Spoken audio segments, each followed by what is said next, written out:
Abraxas is a polymorphous world spirit which permeates the very fabric of existence, and in this video we'll explore his qualities from various sides and approaches. Abraxas is the ruler of the first heaven. Thus he owned dominion over the cycles of birth, death and resurrection. Some saw in him as the Egyptian sun god accepted by the first Christian Gnostics, while others saw him as a demon, Archon or Aeon, but more about that later in the video. Abraxas is also a word of mystic meaning in the system of the Gnostic Basilides, being there applied to the great Archon, the princeps of the 365 spheres. This number for the Gnostics represented the number of the spirits or archons and emanations from God. The word Abraxas is found in Gnostic texts such as the Holy Book of the Great Invisible Spirit, and also appears in the Greek magical papyri. It was engraved on certain antique gemstones called on that account Abraxas Stones, which were used as amulets or charms. Even the Knights Templar used the Abraxas symbol on their seals. Among the ancients, Abraxas was represented as a creature resembling a man with the body of a human being, head of a rooster, and legs made out of serpents that curved upwards. Let's explore the symbolism behind his mystical animals. Some parts of Abraxas are solar symbols, and the Basilidean Abraxas is manifestly connected with the sun. J.J. Bellarmine has said that the whole represents the Supreme Being, with his 5 great emanations, each one pointed out by means of an expressive emblem. Thus, from the human body, the usual form assigned to the deity, forasmuch as it is written that God created man in his own image, issued the 2 supporters, nous and logos, symbols of the inner sense and the quickening understanding, as typified by the serpents, for the same reason that had induced the old Greeks to assign the reptile for an attribute to Pallas. His head, a rooster's, represents Phronesis, the fowl being emblemical of foresight and vigilance. His 2 hands bear the badges of Sophia and Dynamis, the shield of wisdom and the scourge of power." End quote. The rooster connects to the inherent duality of being as an animal that, as Stick says, straddles yin and yang, darkness and light, day and night. It calls us to consciousness, crying at the break of dawn to awaken us from dreams. End quote. Before we continue, be sure to smash the like button if you want more content like this, and don't forget to subscribe and click the bell icon so you don't miss a video. Abraxas was an important figure in Carl Jung's book 7 Sermons of the Dead, where he represented the driving force of individuation that was referred with the figures for the driving forces of differentiation. Carl Jung writes the following: Abraxas is a 1,000-armed polyp, coiled knot of winged serpents, the hermaphrodite of the earliest beginning, the lord of toads and frogs which live in the water, abundance that seeked union with emptiness. End quote. Moreover, Jung says that there is a God about whom you know nothing, because men have forgotten him. We call him by his name, Abraxas. He is less definite than God or devil.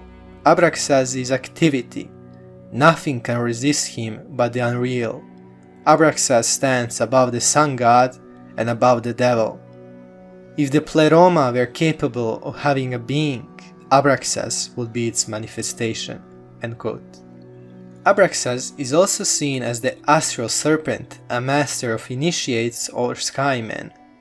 As a creator and destroyer, Abraxas is believed to be the illumination of good and evil to Adam and Eve, whose eyes got opened in the Garden of Eden. This role is also attributed to Lilith and Lucifer, which we explored in our past videos, so be sure to check them out. Did you know about a hidden secret within the name Abraxas? Well, in Greek, the 7 letters are the initials of the first 7 planets in the solar system. Sir Godfrey Higgins, in his book The Celtic Druids, had said that the word abracadabra may have come from the Druids, and he had also shown that the numerical equivalent of the spelling of the name Abraxas has 7 letters that equal, in both the Greek and Phoenician language, to the number of 365. Higgins has said that the word abracadabra is a corruption of the sacred Gnostic term Abraxas, while the latter itself being a still earlier version of a sacred and ancient Coptic or Egyptian word, a magic formula which meant in its symbolism "hurt me not" and addressed the deity in its hieroglyphic as Father. Abraxas as an Archon appears in the system described by Irenaeus. The unbegotten Father is the progenitor of Nous, and from Nous Logos, from Logos Phronesis, from Phronesis Sophia and Dynamism, from Sophia and Dynamism principalities, powers and angels, the last of whom create the first heaven.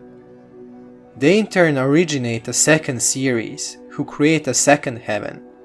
The process continues in a similar manner until 365 heavens are in existence.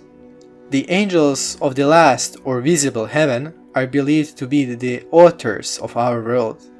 The ruler, aka Archon of the 365 heavens, is Abraxas, and for this reason he contains within himself 365 numbers.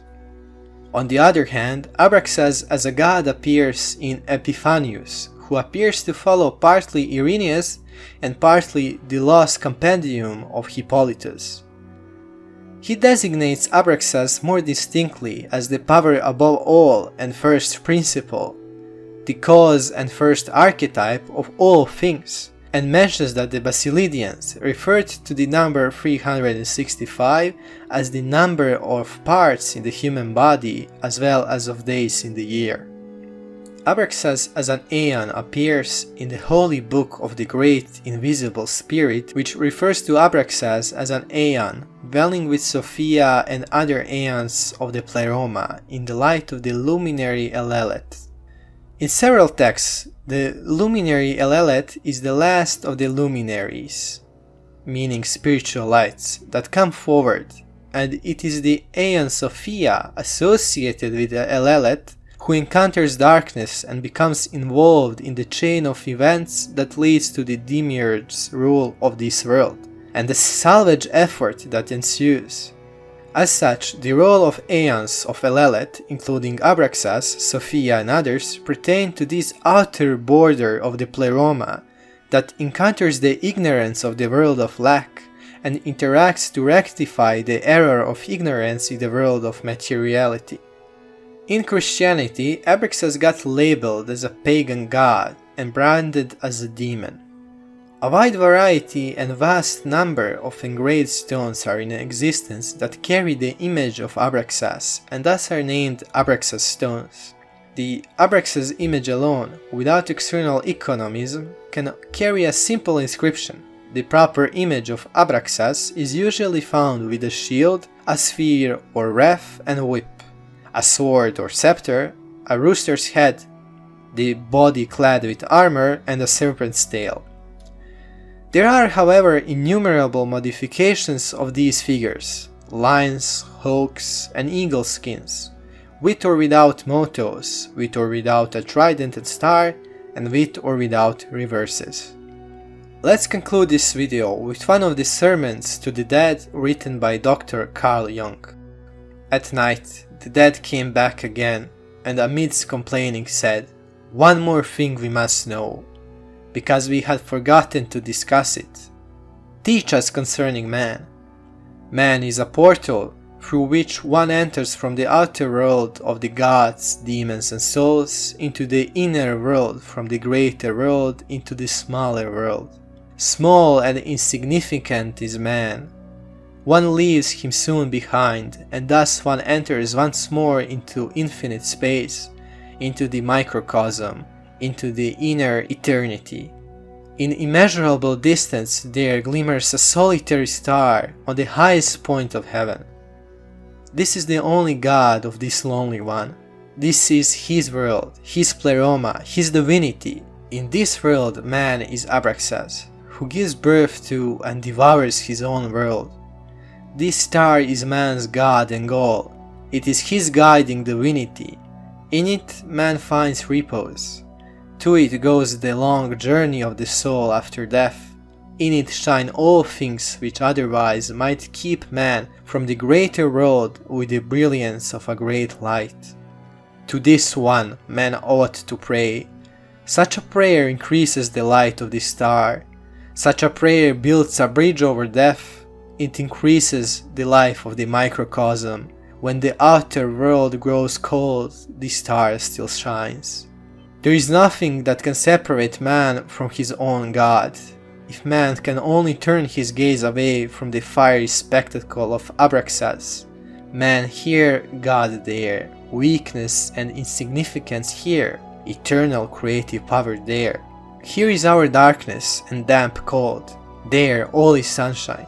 Upon hearing this, the dead fell silent, and they rose up like smoke rises over the fire of the shepherd who guards his flock by night." End quote. This is it for today's video. I hope you enjoyed. Don't forget to share this knowledge and support the channel by liking and subscribing.